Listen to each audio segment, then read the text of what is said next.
हम सभ्यता, संस्कृति, विरासत पे एक विमर्श कर आए थे। आगे हम दूसरे बिंदु को आएंगे और वह है भारतीय संस्कृति की प्रतिनिधि विशेषताएं। हर संस्कृति की कतिपय विशेषताएं होती हैं और भारतीय संस्कृति इस दृष्टि से अत्यंत समृद्ध है। इसकी कतिपय ऐसी विशेषताएं हैं जैसे विशिष्ट और विलक्षण बनाती हैं। तो एक तो हम जानते ही हैं कि ये दुनिया की प्राचीनतम संस्कृतियों में से एक है। तो पहली विशेषता यदि हम जो कहेंगे तो क्या कहेंगे? प्राचीनता, एंटीक्विटी। विश्व में जो जिसे हम क्रेडल ऑफ सिविलाइजेशन कहते हैं या सभ्यता का आंगन कहते हैं, वैसी 4 सभ्यताएं हैं। यदि हम पूर्व से चलें तो चीन, उसके बाद भारत, उसके बाद पश्चिमी एशिया, खासतौर से मेसोपोटामिया जिसको आज हम इराक और सीरिया का क्षेत्र कहेंगे, और तत्पश्चात उसके और पश्चिम में जाएं तो भूमध्य सागरीय क्षेत्र, इसमें ग्रीक और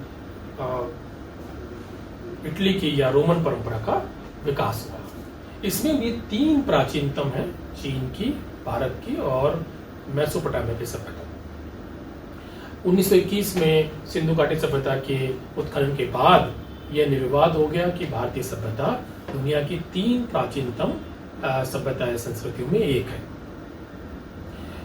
जब हम भारतीय संस्कृति की प्राचीनता को समझना चाहें तो उसके लिए कुछ तुलनात्मक दृष्टियां हमारे पास होनी चाहिए। जैसे कि जो पश्चिमी सभ्यता या संस्कृति है उसके आधार 3 सेमेटिक धर्म है, यहूदी धर्म, क्रिश्चियनिटी और बाद में इस्लाम। यहूदी धर्म सबसे प्राचीन धार्मिक संस्कृति है जिसने पश्चिम को, यूरोपीय समाज को या पश्चिमी एशिया को अनुप्राणित किया। और यहूदी धर्म की जो पुस्तक है उसको हम ओल्ड टेस्टामेंट कहते हैं। जब यहूदियों से निकले क्रिश्चियंस ने, समाज ने अपनी पुस्तक लिखी जिसको हम बाइबल या न्यू टेस्टामेंट कहते हैं। तो जो ये ओल्ड टेस्टामेंट है, यहूदियों की पवित्र पुस्तक, और यहूदी जो पश्चिमी समाज की जो धार्मिक परंपराएं उनमें सबसे प्राचीन धार्मिक परंपराओं का प्रतिनिधित्व करते हैं। तो उस प्राचीन धार्मिक परंपरा की जो पुस्तक ओल्ड टेस्टामेंट है वह हमारे ऋग्वेद से लगभग 1000 वर्ष बाद लिखी गई या कंपाइल की गई। तो ऋग्वेद की प्राचीनता को यदि समझना हो तो हम उसको ओल्ड टेस्टामेंट से तुलना कर सकते हैं, या फिर जो क्लासिक्स हैं पश्चिमी समाज के, इलियड और ओडेसी, उससे तुलना करें तो वो भी 1000 वर्ष बाद लिखे गए हैं। तो हम भारतीय प्राचीनता को सहज ही अनुमानित कर सकते हैं। यहाँ हम उससे भी प्राचीन समय की जो चीजें, सिंधु घाटी सभ्यता, उसकी बात नहीं कर रहे हैं। यदि हम सिंधु घाटी सभ्यता को दुनिया की अन्य सभ्यता संस्कृतियों से तुलना करें तो ये पाएंगे कि वह प्राचीनतर ठहरती है। इसके बाद एक जो दूसरी बड़ी विशेषता है और जो भारत को विलक्षण भी बनाती है वह है निरंतरता, कॉन्टिन्यूटी। ये एक निरंतरता, ये कॉन्टिन्यूटी एक ऐसा पहलू है जो विलक्षण है, या ये कह सकते हैं कि इसमें भारतीय समाज का या संस्कृति का कोई सानी नहीं। और एक इकबाल की एक नज्म है, सारे जहां से अच्छा हिंदुस्तान हमारा, उसकी कुछ कतिपय पंक्तियां इसको बहुत कहना चाहिए गहरे से अभिव्यक्त भी करती हैं। यूनान, मिस्र, रोमा सब मिट गए जहां से, अब तक मगर है बाकी नामो निशा हमारा। कुछ बात है कि हस्ती मिटती नहीं हमारी, सदियों रहा है दुश्मन दौरे जहां हमारा। तो ये पंक्तियां इस बात को बहुत ढंग से व्यक्त करती हैं कि दुनिया की प्राचीनतम सभ्यताएं नष्ट भ्रष्ट हो गई, परंतु भारत की निरंतरता, अक्षुण्णता बनी हुई है। यदि हम पिछले 3000 साल से भारत की परंपरा को देखें तो कुछ चीजें लगातार चली आ रही हैं। नीम के वृक्षों की पूजा या स्नान का धार्मिक महत्व ये हमने सिंधु घाटी सभ्यता से लिया है। भारतीय, खासतौर से हिंदू समाज में ऐसा कोई अनुष्ठान नहीं है जिसमें पिछले 3000 वर्ष से ऋग्वेद के मंत्रों का या वैदिक मंत्रों का प्रयोग नहीं हुआ हो। भारतीय समाज, खासतौर से हिंदू समाज का ऐसा कोई वैवाहिक अनुष्ठान नहीं है जिसमें ऋग्वैदिक मंत्रों को प्रयुक्त नहीं किया गया हो। खासतौर से हिंदू समाज का में ऐसा कोई परिवार नहीं है जो निरंतर प्रतिदिन गायत्री मंत्र का प्रयोग नहीं करता हो, जो कि ऋग्वेद से लिया गया है। तो यह निरंतरता, संस्कृति की यह निरंतरता हमें दूसरी जगह देखने को नहीं मिलती। हम अभी मेसोपोटामिया की बात कर रहे थे दुनिया की सबसे प्राचीनतम सभ्यताओं में एक, और ये बेहिचक कहा जा सकता है कि दुनिया की 3 प्राचीनतम सभ्यताओं में, चीन में, भारत में और मेसोपोटामिया में, यदि कतिपय पहलू में कोई समृद्धतम संस्कृति थी तो वो मेसोपोटामिया की थी। लेखन की सबसे पहले शुरुआत मेसोपोटामिया की सुमेरिया सभ्यता में हुई।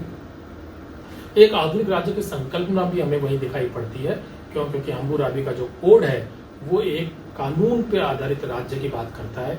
और यह कब उसने पा लिया था? यह उसने लगभग प्रागैतिहासिक में पा लिया था, या कहें आज से 3000 वर्ष पहले हासिल कर लिया था। ऐसी मेसोपोटामिया की सभ्यता आज के वहां के निवासियों से कनेक्ट कर पाती है। आज जो इराक और सीरिया के निवासी हैं वो मेसोपोटामिया की संस्कृति से कोई भी पहलू अपने साथ लिए हुए नहीं है, या मेसोपोटामिया से कैसे भी अपने को कनेक्ट नहीं कर पाते। पिछले 1500 वर्षों से मेसोपोटामिया की सभ्यता का वहां के आज के निवासियों से कोई कनेक्ट नहीं रहा है। थोड़ी बात की यदि हम इस सभ्यता को देखें तो वहां के आज के निवासी फेराओ की संस्कृति और महान पिरामिडों से अपने को कनेक्ट नहीं कर पाते। लगभग 200 वर्ष पूर्व जब यूरोपियंस ने इन पश्चिमी एशिया के कुछ क्षेत्रों में कब्जा किया, तब उन्होंने इन संस्कृतियों की महानता को खोजा, परंतु वहां के नागरिक उससे किसी भी रूप में कनेक्ट नहीं है। इस निरंतरता में भारत का यदि कोई मुकाबला थोड़ा बहुत कर पाता है तो वो चीनी सभ्यता कर पाती है, क्योंकि उसमें कन्फ्यूशियस और जो लाओ त्से के विचार हैं वह काफी पुराने हैं और वो अभी तक चले आ रहे हैं, पर वो भी हमारे ऋग्वैदिक और सिंधु घाटी सभ्यता की परंपराओं जितने पुराने नहीं हैं। एक तीसरी विशेषता जो फिर भारत को विलक्षण बनाती है वह है भारतीय संस्कृति की सहिष्णुता।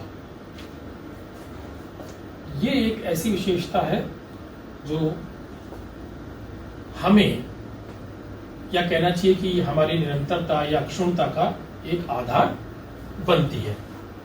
वो इसलिए कि हम भारतीय परंपरा में नवीन को स्वीकार कर लेने की या विरोध को स्वीकार करने की एक प्रथा रही है। भारतीय संस्कृति के बारे में बहुत बड़ी जोर से कही जाती है कि यदि इसमें कोई सुदृढ़ परंपरा है तो परंपरा के विरोध की परंपरा ही है। अर्थात यहाँ किसी भी परंपरा में उसका विरोध पैदा हो जाता है और उसको स्वीकार कर लिया जाता है। जैसे हम देखें कि जो महान वैदिक परंपरा है उसी के ही जब परवर्ती साहित्य में उपनिषदों में वैदिक यज्ञों का विरोध हो जाता है, या जो हम जैन और बौद्ध धर्म की बात करते हैं वो तो पूर्णतः वैदिक परंपरा के विरोध पर ही खड़े हुए हैं। तो इस प्रकार की सहिष्णुता की विरोध को स्वीकार करने की सहिष्णुता भारतीय परंपरा में रही है और उस विरोध को स्वीकार करने से यह निरंतर बदलती और समृद्ध होती जा रही है। इससे जुड़ा हुआ, सहिष्णुता से जुड़ा हुआ एक और पहलू है जिसको हम भारतीय संस्कृति की विशेषता मानते हैं, वह है बहुलता या प्लूरलिज्म। बहुलता या प्लूरलिज्म आधुनिक समाजों की एक बहुत बड़ा आदर्श रहा है। जो भी मॉडर्न सोसाइटीज हैं वो प्लूरल सोसाइटी होने का दावा करती हैं और वही एक बहुलतावादी समाज हो सकता है जो दूसरों को अकोमोडेट करता हो, स्वीकार करता हो। किस भारत के अलावा किसी भी समाज के अंदर दूसरों को स्वीकार करने की, दूसरों की दृष्टियों को मान्यता देने की परंपरा नहीं रही है।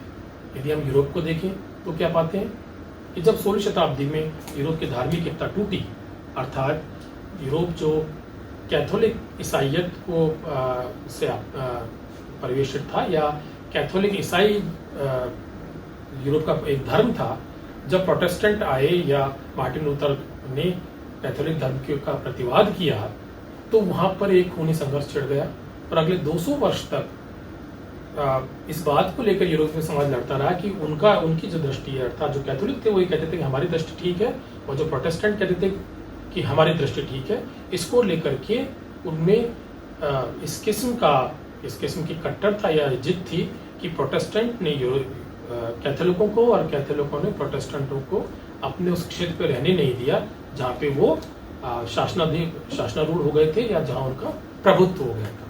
इसके बरक्स यदि हम भारत को देखें तो क्या पाते हैं? ऋग्वेद का एक मंत्र है, एकम सद विप्रा बहुधा वदंती, अर्थात ऋग्वेद ये मानता रहा था कि एक सच है जिसको लोग अलग अलग तरीके से बोलते हैं, अर्थात अलग अलग तरीके से जो बात बोली जा रही है उसको हम इसलिए स्वीकार कर सकते हैं कि वो एक ही सत्य की बात कर रहे हैं। इस बहुलता को जैन धर्म के अनेकांतवाद ने वैचारिक आधार दिया। अनेकांतवादी मानता है कि हर वस्तु बहुआयामी है, उसका एक बार में कथन संभव नहीं है।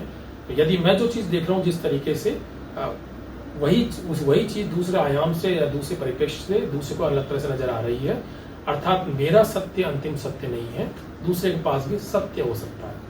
तो अनेकांतवाद जैसी परंपराओं ने भारत को अकोमोडेटिव और बहुलतावादी बनाया, और ये भारत की एक बड़ी पहचान रही है। इसी से जुड़ी हुई एक और विशिष्टता भारतीय समाज की है, वह है ग्रहणशीलता और लचीलापन। जो समाज बहुलतावादी होगा, जो समाज सहिष्णु होगा, वही दूसरों को ग्रहण करने में के लिए तत्पर होगा और दूसरों को सहजता से ग्रहण कर लेगा। तो ये ग्रहणशीलता, बहुलता और सहिष्णुता से उपजी भारतीय संस्कृति की एक और विशिष्टता है। हम प्राचीनतम समय से देखते आ रहे हैं कि जो भी भारतीय संस्कृति से जुड़ा, हमने से कतिपय चीजें ग्रहण कर ली। जब कुषाण आए, तो यदि हम मथुरा के पास मथुरा शिल्प परंपरा की माट गांव की तस्वीरें देखें या कुषाणों के सिक्कों को देखें, तो बड़ी अचकन और बूट पहने हुए या घोड़े के ऊपर सवार, घोड़े पे जीन कस के चलते हुए हमें कुषाण शासक नजर आते हैं। और भारतीय परंपरा ये मानती है कि ये समस्त चीजें, वेशभूषा और घोड़े पे जीन का प्रयोग इत्यादि हमने कुषाणों से सीखा। परंतु हम ये भी पाते हैं कुषाण भारतीय संस्कृति में रच बस गए और भारतीय धार्मिक परंपराओं को उन्होंने अपना लिया। उनके सिक्कों पे हमें शिव, ब्रह्मा और दुर्गा जैसी देवियां नजर आती हैं। इसके पश्चात जब ग्रीक आए, तो ग्रीकों से निर्विवाद रूप से हमने कुछ ललित कलाएं सीखी, जिनमें गांधार मूर्ति कला तो प्रमुख है ही। इसके अतिरिक्त जो उनकी परफॉर्मिंग आर्ट या प्रदर्शन कलाओं में नाट्य कला थी, उसके भी कुछ पहलू भारतीय संस्कृति ने उनसे लिए। परंतु बदले में यदि हम विदिशा के पास हेलियोडोरस स्तंभ को पढ़ें, तो क्या पाते हैं कि जो हेलियोडोरस, जो एक ग्रीक राजदूत है, वो भागवत धर्म का अनुयायी हो गया। अर्थात बदले में ग्रीक भी भारतीय समाज में रच बस गए। ऐसा ही रोमन्स के साथ हुआ, जिनसे हमने ज्योतिष की बहुत सारी परंपराएं ली। जब तुर्क आए, तो स्थापत्य की कुछ तकनीकी तुर्कों से भारतीय समाज ने तत्काल ग्रहण की, जिनमें गुम्बद है, मेहराब है। परंतु हम ये देखते हैं कि तुर्क जो एक नए धर्म को भारत में लाए थे, इस्लाम को, उसमें भी थोड़ा बहुत परिवर्तन यदि कहीं हुआ तो भारतीय उपमहाद्वीप में ही हुआ। अन्यथा इस्लाम अपनी जो उसके उत्पत्ति के समय की जो ढांचा था, उसमें बहुत ज़्यादा हेरफेर नहीं हुआ है। परंतु भारतीय उपमहाद्वीप में हम क्या पाते हैं, सूफी परंपरा पल्लवित हुई। जो मज़ारें या उर्स जैसे चीज़ें हम देखते हैं, वो भारतीय उपमहाद्वीप में ही है। अर्थात हम भारतीय संस्कृति दूसरों से ग्रहण करती रही है, परंतु बदले में उस प्रक्रिया में दूसरों को बदलती भी रही है। जिसके लिए कहा जाता है कि तेरे सांचे में डलता जा रहा हूं, पर कुछ तुझे भी बदलता जा रहा हूं। तो इस प्रकार ये जो सहिष्णुता की परंपरा है, उसी से बहुलता और ग्रहणशीलता की परंपराएं निकली हैं। एक और चीज इन सब के कहना चाहिए कि बरक्स जो एक बहुत आश्चर्यचकित करने वाली चीज है, वह है अनेकता में एकता। और जिसको हमने हमारे संविधान में भी, या कहना चाहिए कि संविधान की प्रस्तावनाओं में भी जगह दी है, वह है अनेकता में एकता। भारत में धार्मिक और भाषागत विविधता ही नहीं है, प्रजातिगत विविधताएं भी बहुत हैं। इन सबके बावजूद कुछ चीजें ऐसी हैं जो उसको एक रूप में बांधती हैं या अनुप्राणित करती हैं। उत्तर से दक्षिण तक हमें कई तरह की विविधताएं मिलेंगी, भौगोलिक विविधताएं मिलेंगी, भाषागत मिलेंगी, थोड़ी बहुत प्रजातिगत भी मिल जाएगी। परंतु कुछ चीजें ऐसी हम पाएंगे जो उत्तर से दक्षिण तक या पूर्व से पश्चिम तक एक रूप है। उनमें से एक चीज जो भारत को अनेकता में एकता का भान कराती है, वह है संस्कृत भाषा। उत्तर की समस्त भारतीय भाषाएं, जिनको हम आधुनिक आर्य भाषाएं कहते हैं, जो गुजराती से लेकर असमिया तक जिसमें सम्मिलित होती हैं, वो सब तो संस्कृत से निकली ही हैं। परंतु दक्षिण की 4 भाषाएं, तमिल, तेलुगु, कन्नड़ और मलयालम, जो संस्कृत से निकली नहीं है, वो भी संस्कृत से अपनी शब्द संपदा लेती है। इसके अतिरिक्त जो समस्त भारतीय भाषाओं का साहित्य है, वो संस्कृत साहित्य से प्रभावित है। संस्कृत में रामायण महाभारत को उपजीव्य काव्य कहा गया है। वह इसलिए कहा गया है कि दूसरी समस्त भाषाओं का जो साहित्य है, वो रामायण और महाभारत से प्रेरणा लेता है, रामायण महाभारत की कथाओं को दूसरे रूप से कहता है।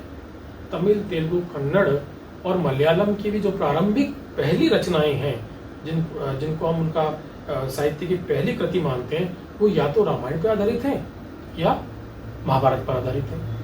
तो इस प्रकार न केवल संस्कृत परंतु संस्कृत का साहित्य भी हमें कहीं ना कहीं एक रूप बनाता है। रामलीला का मंचन देख सकते हैं हम, समस्त भारत के अंदर होता है। तो इस प्रकार कुछ चीजें ऐसी हैं जो इतने विविध रूपी समाज में उसको एक बनाती हैं। एक चीज और भी है जो भारतीय दृष्टि के अंदर नजर आती है, और वह कई विविधताओं के बावजूद वो एक ऐसी चीज है जो भारत को और भारतीय समाज को एक करती है।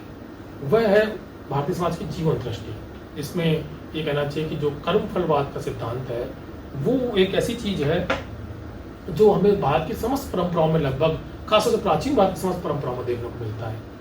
जो सनातन परंपरा है वो तो कर्म फलवाद और मोक्ष पे यकीन करती है। सनातन परंपरा के विरुद्ध जो जैन और बौद्ध धर्म पैदा हुए, जो अपने आप को निरीश्वरीय धर्म कहते हैं, जो ईश्वर की सत्ता पे विश्वास नहीं करते, वो भी कर्म फलवाद और मोक्ष की अवधारणा को मानते हैं। और इनसे भारतीय समाज इतना अनुप्राणित हुआ है कि बहुत सारी परंपराएं, धार्मिक चिन्ह और अनुष्ठान कर्म फलवाद के चारों ओर बने गए हैं।